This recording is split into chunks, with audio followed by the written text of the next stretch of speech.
savol.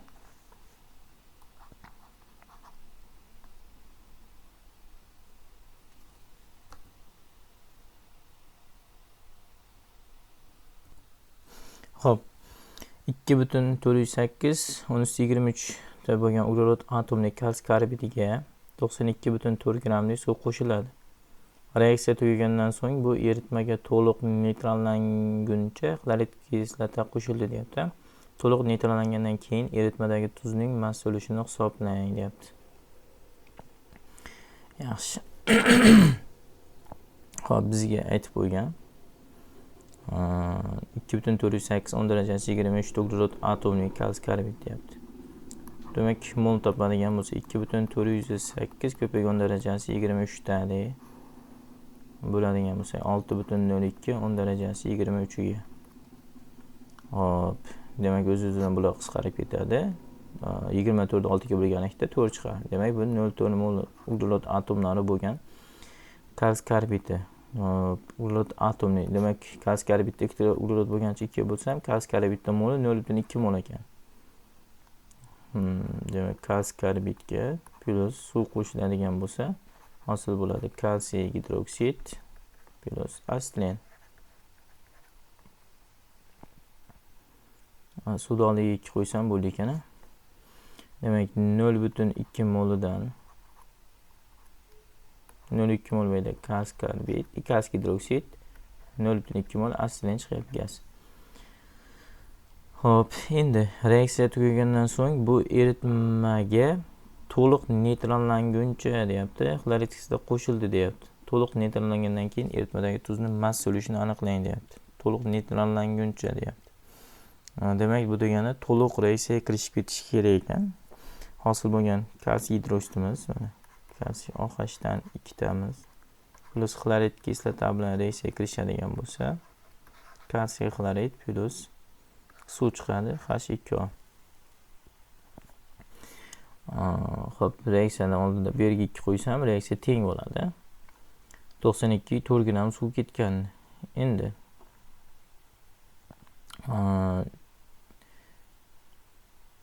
bu yerda to'liq neytrallanguncha deyapti. Bu qo'shildi. Xo'p, mol bo'yicha to'g'rilaylik. 1 mol bo'lganda 40 ga 71 111 gram hosil bo'ladi. 0,2 mol bo'lganligi uchun buniki demak 22,2 gram hosil bo'ldi deb olamiz. Xo'p, dastlab qo'shilayotgan kalsiy karbidimiz, demak kalsiy karbid 40 ga plus 24 qo'shilsa 64 bo'ladi. 0,2 molga ko'paytirsam 0,2 mol edi. Mana bu yerda 2 uglerod borligi uchun 0,2 mol.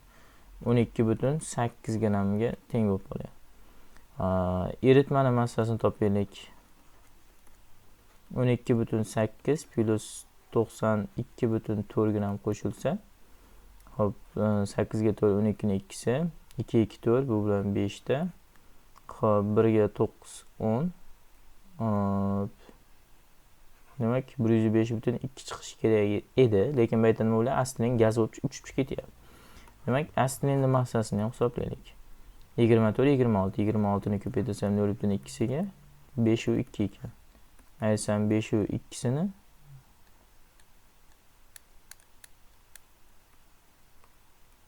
5,2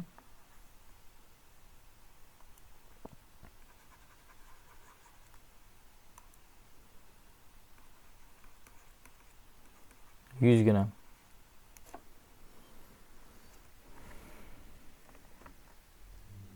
Demak, eritmam 100 gram chiqishligi kerak ekan. Xo'p, endi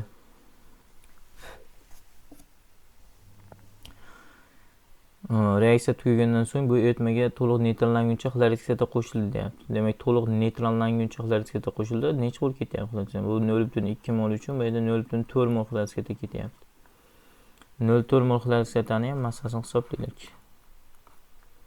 Xo'p, 36,5 ni ko'paytirsak 0,4 ga. Bu degani 2 marta oshirgan 73. Demak, 73 ni yana 0,2 ko'paytirganda 14,6 chiqadi. Demak, bu yer 14,6 gram bu qo'shilgan ekan. Demak, hosil bo'lgan o'sha 100 grammini ustiga 14,6 qo'shilyaptimi? 100 plus 14,6 qo'shilish natijasida 114,6 grammli eritma hosil bo'ldi. Demak, 114,6 grammli eritma 100% bo'lyapti-da.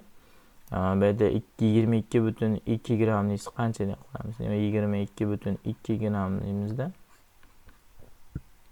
qancha qiladigan bo'lsak, keyin demak o'shanda hosil bo'lgan eritmadagi tuzni konsentratsiyasi kelib chiqadi. Xo'p, endi bunda taqriban qilib javoblardan qo'yib ko'rib oladigan bo'lsak, o'z-o'zidan dastlab 1 berish kerak bo'lardi. O'z-o'zidan A bilan bu chiqib ketadi. Keyin 4 berib ko'rasizlar yo 9 berib ko'rasizlar. Endi to'g'ri keladigan 9 bo'ladi. Shuning uchun javob B.